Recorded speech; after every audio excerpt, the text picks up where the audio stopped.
ஐயோ இவ வேற குடும்பத்தை கூட போய் பின்னி பிணைஞ்சுக்கிட்டே கிடப்பா. ஏய் வாடி. என்னங்க சத்தம் போடாத. என்ன இல்ல இந்த குழந்தை பிறந்ததுக்கு அப்புறம் குழந்தை உங்க பாட்டிகிட்ட எல்லாம் கொடுக்காத. ஏன் ஏன் கொடுக்கூடாது? இன்னும் எங்க பாட்டி பிரிக்க பாக்குறீங்களா?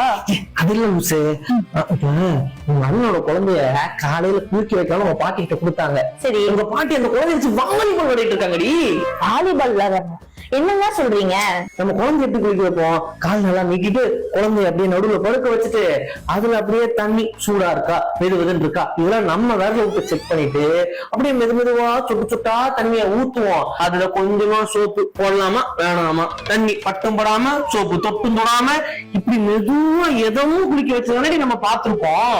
ஆனா உங்க பாட்டி ரொம்ப ஆக்ரோஷமா குளிக்க வைக்கிறாங்க. அந்த குழந்தைய தூக்குறாங்க, அந்த குழந்தைய அப்படியே தூக்கி போட்டு பரட்டுறாங்க. ஏதோ ரொம்ப அழுக்கான துணி எடுத்துட்டு போயிட்டு வாஷிங் மிஷின்ல துவைக்க ட்ரை பண்ணி அது துவைக்காத போது அந்த கோவத்துல வந்து பக்கெட்ல போட்டு கும்புவாங்க. அப்படி போட்டு கும்புறாங்களே உங்க பாட்டி. வாஷிங் மிஷின்ல மாட்டினாம இந்த குழந்தை பாவம் தவிக்குது. நல்ல வேலை பக்கத்துல எந்த கொடியும் இல்ல, இல்லன்னா துவைச்ச துவைக்கு அப்படியே கொடி வேலை அந்த குழந்தைய போட்டு கிளிப்பு போட்டு காய வச்சிருப்பாங்க. ஏங்க சும்மா எப்பதாலும் எங்க பாட்டியை பத்தி ஏதாவது சொல்லிட்டே இருக்காதீங்க. அவங்க 16 குழந்தைய பெற்றவங்க தெரியுமா? 16 பெற்று பெருவாழ் வாழ்னு அவங்க கல்யாணத்துல தெரியாம சொல்லிட்டாங்க. அவங்க சொன்னதனமோ 16 செல்வம். ஆனா அதை தப்பா புரிஞ்சுட்டு உங்க பாட்டியும் தாத்தாவும் 16 குழந்தை பெற்றிருக்க வச்சிருக்காங்க. அவங்க பத்தி எங்கிட்ட நீ சொல்றியா? சும்மா கண்ணை வச்சுட்டே இருக்காதீங்க. இதுக்கப்புறம் கண்ணு வச்சுட்டோம். என்னங்க உங்களுக்கு பிரச்சனை?